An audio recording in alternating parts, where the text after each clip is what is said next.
Have you ever noticed that some people don't get motivated until life punches them in the mouth? They don't change until a breakup. They don't do anything different until they experience humiliation. They don't lock in until panic hits at 2 a.m. and their brain starts playing Regret's Greatest Hits Deluxe Edition with songs like Why Can't I Change and I Can't Stop Ruminating and Boy I Wish I Would've. If that's you, you're not alone. A lot of us learn to run on pain. Pain becomes the coach, it becomes the calendar, and it becomes the alarm clock that wakes us up in the morning. But there's a problem in that if you use pain as fuel, then peacefulness feels like laziness, and then that just is a cursed way to live.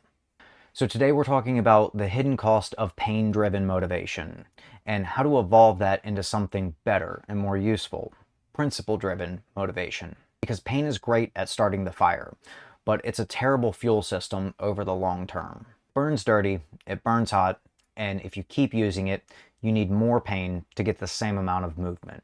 And life is just better when you're not addicted to suffering like it's your pre-workout.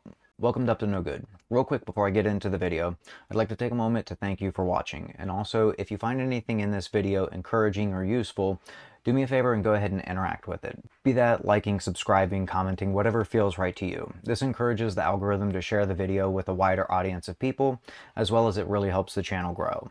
If you find something useful in this video, take it and apply it to your life, because that's what this channel is all about, is improving our lives for the better.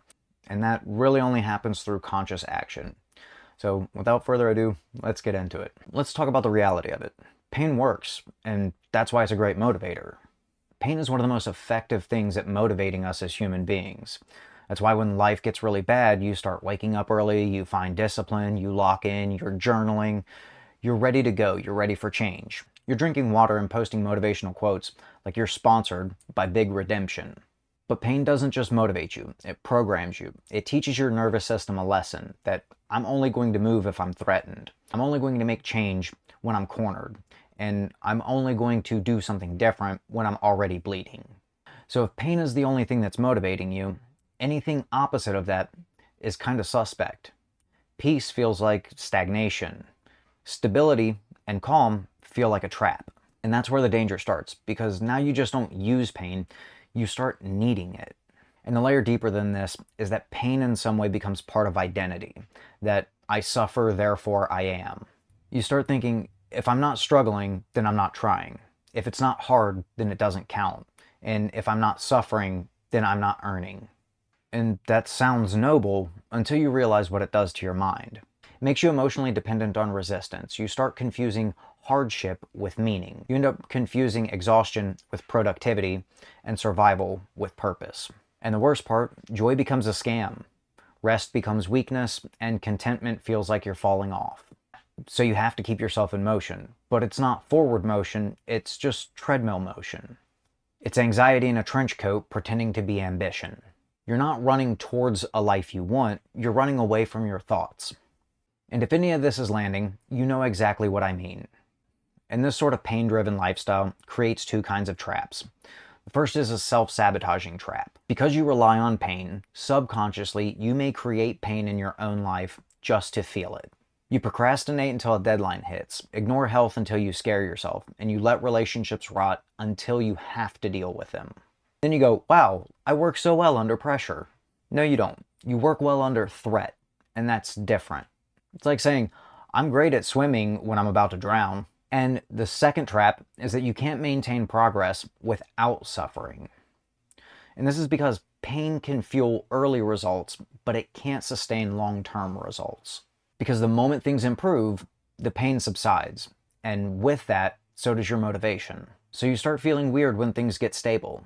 And you start looking for the next thing to fix, or you go back to trap A and you start looking for the first thing you can self-sabotage to create a new loop for you to fix something so that you have the motivating factor to actually do something in life. And then you're stuck in a cycle. It isn't because things need truly fixing, it's because you don't know how to live without problems that need solving. You're addicted to urgency, loyal to the struggle, and committed to the idea of tension. And I'll just say it plainly. That's not strength, that's conditioning. Either because this is how you were brought up, or it's how you adapted to your upbringing. This is how you currently are. I know because I've been this way for most of my life. Pain is an alarm, not an engine. Here's the pivot. Pain has a purpose. Pain gives you information. Pain is a signal. If you touch a hot stove, pain says stop. If you keep living a life that violates your soul, then pain says change. If you keep betraying yourself, pain says pay attention. It's supposed to wake you up, not run your whole life. Pain is a knock at the door.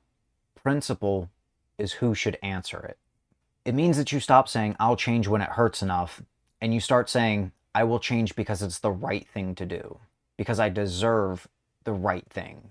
And that's a different kind of power. It's a different fuel source to run your life on, because pain is reactive and principle is proactive. Pain says, I have to. Principle says, I choose to. It gives you the power to choose. It gives you the power to control your life. The biggest selling point I can give you on this is that pain-driven motivation is saying, I don't want to feel this anymore, so I need to work harder to feel it less. Principle-driven motivation is saying, I know who I want to be and how I want to be, and I'm going to move in that direction. I'm going to become that thing. It's completely different. Pain-driven says, I'm terrified of becoming the person I was previously, and so I'm going to avoid that at all costs. And principle-driven says, I know who I want to be, and no matter what, I'm going to become that. Pain-driven is a whip. Principle-driven is a compass. And consistency beats intensity every time. Intensity shows up when it feels like it. Consistency shows up because it chooses to.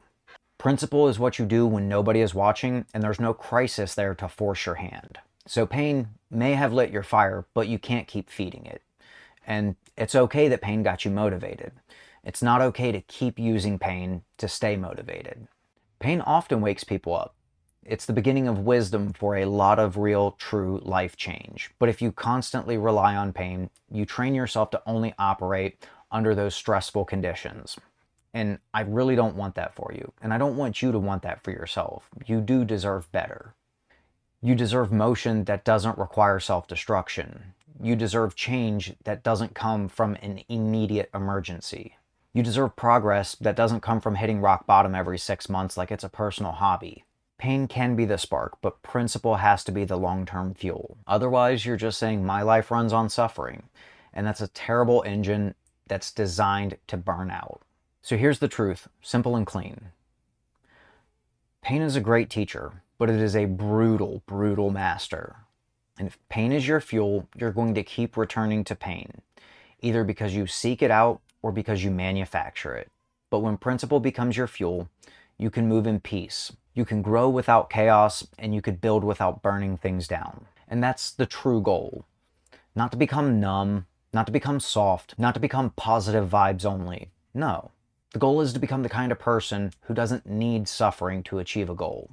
But you can move through the difficult times that goals require because you understand suffering already. So if pain has been your fuel, just know I'm not judging you, and you're not alone.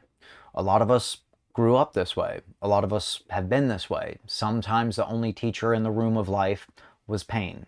But you don't have to stay there. Use the pain as a signal. Use it as a wake-up call. Use it as an information, and then graduate from the classroom. Because you don't need to keep bleeding to prove to everyone that you're alive. You just need a principle worth living for. Again, thank you for watching. While you're here, if you want to navigate over to the channel's homepage, there are plenty more videos on ways that you can improve and enhance your quality of life. Skills, tips, tricks, all of these kinds of things. Check them out, enjoy them, and always stay up to no good.